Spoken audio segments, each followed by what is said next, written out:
Latar belakang terjadinya Perang Jawa 1825-1830. Perang Jawa yang berlangsung antara tahun 1825 hingga 1830 merupakan titik balik penting dalam sejarah Pulau Jawa dan Indonesia secara keseluruhan. Untuk pertama kalinya, pemerintah kolonial Belanda menghadapi perlawanan sosial berskala besar yang meluas hampir di seluruh wilayah Jawa, terutama Jawa Tengah dan Jawa Timur, serta melibatkan berbagai daerah di pantai utara. Konflik ini berdampak sangat luas. Sekitar 2 juta penduduk Jawa atau hampir sepertiga dari total populasi saat itu merasakan akibat kehancuran perang. Tidak kurang dari seperempat lahan pertanian mengalami kerusakan dan diperkirakan sekitar 200.000 orang Jawa kehilangan nyawa. Kerugian besar juga dialami pihak Belanda. Sekitar 8.000 tentara Eropa dan 7.000 prajurit pribumi yang bertugas untuk kepentingan kolonial gugur dalam pertempuran. Selain korban jiwa, pemerintah kolonial harus menanggung beban keuangan yang sangat besar, yakni sekitar 20 juta gulden untuk membiayai perang tersebut.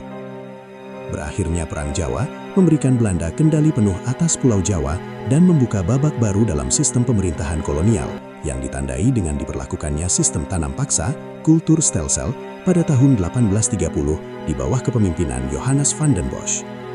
Perang ini menandai peralihan penting dari era dominasi dagang VOC ketika hubungan dengan kerajaan-kerajaan Jawa masih bersifat diplomatik menuju fase kolonialisme langsung, di mana kedudukan politik kerajaan-kerajaan Jawa berada di bawah otoritas Belanda.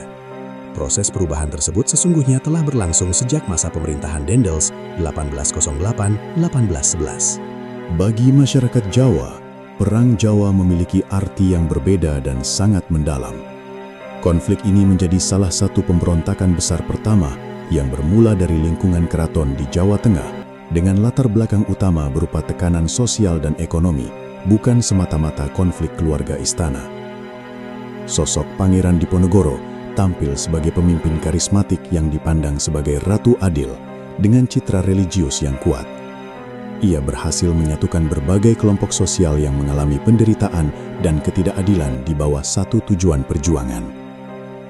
Harapan akan perubahan besar yang telah lama beredar di kalangan masyarakat pedesaan menjadi pemicu utama meledaknya perlawanan. Konsep perang sabil yang dipengaruhi oleh tradisi budaya dan religius Jawa berpadu dengan keinginan kuat untuk mengembalikan tatanan sosial tradisional yang dianggap ideal. Hal ini membentuk identitas kolektif para pendukung Diponegoro yang berasal dari latar belakang sangat beragam, bangsawan, pejabat daerah yang tersingkir, tokoh agama, kelompok marginal seperti perampok dan buruh angkut, hingga petani dan pengrajin. Oleh karena itu, Perang Jawa mencerminkan sebuah gerakan sosial dengan cakupan dan karakter yang sangat kompleks. Akar konflik ini tidak dapat dilepaskan dari sejarah berdirinya Kesultanan Yogyakarta pada tahun 1755 sebagai hasil perlawanan Pangeran Mangkubumi terhadap Sunan Surakarta dan Belanda. Kesultanan tersebut lahir melalui perjuangan bersenjata, sehingga sejak awal memiliki karakter militer yang kuat dan dinamis, berbeda dengan Surakarta yang lebih menonjolkan kehidupan istana yang halus dan simbolik. Pembagian wilayah Jawa antara Yogyakarta dan Surakarta, termasuk Kasunanan dan Mangkunegaran, kemudian diterima sebagai realitas politik yang relatif stabil. Hubungan dengan VOC yang menguasai Jawa Barat dan wilayah pesisir diatur berdasarkan keseimbangan kepentingan. Mangkubumi memahami keterbatasan kekuatan Belanda yang saat itu masih rapuh. Alih-alih melakukan konfrontasi langsung, ia memilih strategi diplomasi dan kesabaran, sembari menunggu kemungkinan runtuhnya VOC akibat masalah keuangan dan militer. Harapannya, Jawa Tengah dan Jawa Timur kelak dapat dipersatukan kembali di bawah kekuasaan Yogyakarta. Ketika Mangkubumi wafat pada tahun 1792, Kesultanan Yogyakarta telah berkembang menjadi kekuatan politik dan militer yang dominan di Jawa Tengah, bahkan melampaui pengaruh Surakarta. Pembagian kekuasaan di Jawa pun diterima sebagai solusi politik terbaik untuk menjaga keseimbangan dan membatasi ambisi masing-masing penguasa.